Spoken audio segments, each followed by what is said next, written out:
इब्तदा है रब्बे जलील दे बाबरकत नाम तो जेड़ा दिलों के बेत खूब जानता है, वेखण वाली अखां सुनने वाले कन्नां।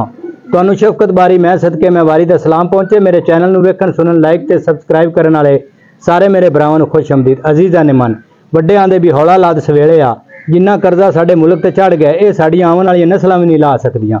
ते मैं पुछना इत्थों दे अमीर कबीर ते सनतकार बंदियां तो भी जेड़े जाके बाहर दे मुल्कां दे विच उत्थे पैसा खर्च करके ते कारोबार पे करते हैं, तो उत्थे फैक्ट्रियां ते मिल्लां ला ते कारखाने बना ते उत्थे जमीनां ते फ्लैट खरीद, ये भला पैसा आदे मुल्क च लाया जाए तो इत्थों की मुआशत नहीं बेहतर हो सकती।